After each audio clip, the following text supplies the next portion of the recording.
I'm joined here today by Dan Hooker, who's set for a huge fight opposite Edson Barboza at UFC Milwaukee. Dan, how are you today? Yeah, not too bad. Same old. Glad to hear it. Like I mentioned, you're set to fight in a very big fight against Edson Barboza. How did this all come together?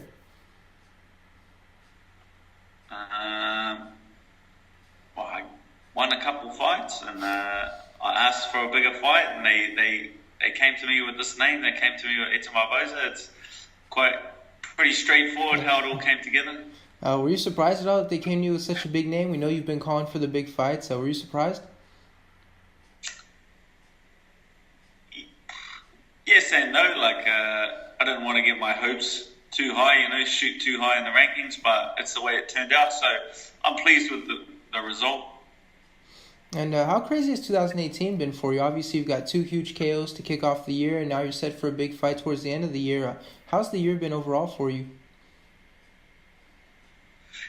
Yeah, pretty good. I'm expecting my first child as well in a couple of weeks, so that's really my main priority as of this stage. Oh, I didn't realize that. Congratulations. Cheers. And so, and I hear you're also at your own gym. What's sort of going on with that? Yeah, it's good. I've been open like 5 months, and it's growing strong. Got a good team behind me, good bunch of guys and girls, and we're just sharing knowledge, improving. Are you still training at City Kickboxing as well, or are you just kind of sticking to your own gym? No, I do all my training is at City Kickboxing with Eugene and Israel and that, and then I just coach at my gym. So I train primarily or exclusively at City Kickboxing, and I do all of my teaching at my own gym, the Combat Academy. Oh, that makes sense, of course. And so, coming back to your fight, obviously looking at Edson Barboza, what are your thoughts on your opponent heading into this one? Yeah, good striker. He's one of the best guys in the world. So I'm just looking forward to testing my skills again. And how do you think you match up with him? I know a lot of people, they're very excited about the striker versus striker matchup. What do you sort of think about it? Yeah, I'm probably just as interested as everyone else, It's hard to quantify the levels until you actually get in there and compete against someone else that's at that level. So I'm just looking forward to I'm as interested as everyone else to see how it turns out. Obviously, I'd like to strike with them and see how that road kind of plays out. And is your training any different for this fight? Obviously, this is an opponent that's on another level. Have you changed your training at all, or is this just kind of like any other camp?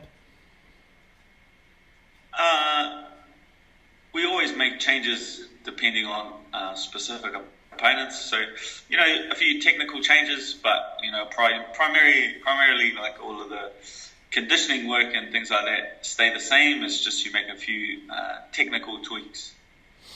And so, obviously, a win over this opponent, it would really set your name up there in the top 10 and everything. Where do you think a win it puts you in the division?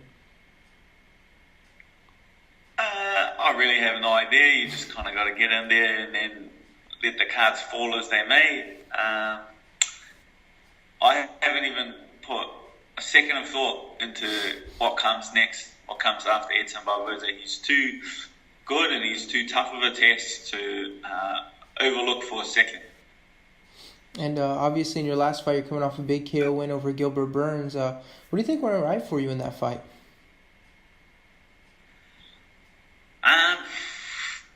That's just me. That's just me 7 days a week in the gym. That's no real secret to me. That's just how I fight. That's just my style.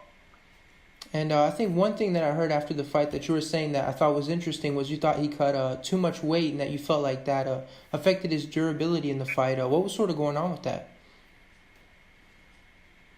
He's a big guy, but that shot, it was a good shot, but it shouldn't be taking a guy out like that. I barely grazed him. You know what I mean? I didn't even put any mustard kind of behind it. So if you're getting taken out with shots like that, then you kind of need to look at yourself. And there's a lot of guys like that.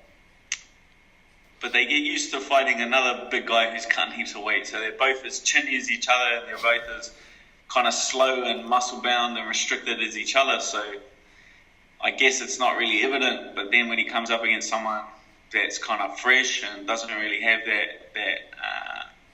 that hole in their game, then it's blatantly obvious. And so you are on a 4-fight winning streak, obviously. All 4 of those opponents, they're big names. Everybody knows them. What's been going on with these fights? How are you, racking up all these big wins and each more impressive than the last? Just really not getting ahead of myself. Just taking these... It helps that I'm getting very good opponents. I feel like the better the opponent, the better I fight. Like the more tougher test, then the better it brings out of me. If you match me with a guy that I'm expected to beat, I probably won't do that well. If you match me with guys that are supposed to beat me, then I seem to do quite well. All right, so I just have one more for you. Obviously, you see yourself winning, I'm sure, but how do you see this fight actually playing out come fight night? I just am anticipating very sore legs and very sore forearms, because I think we will probably kick each other more than once or twice. Yeah.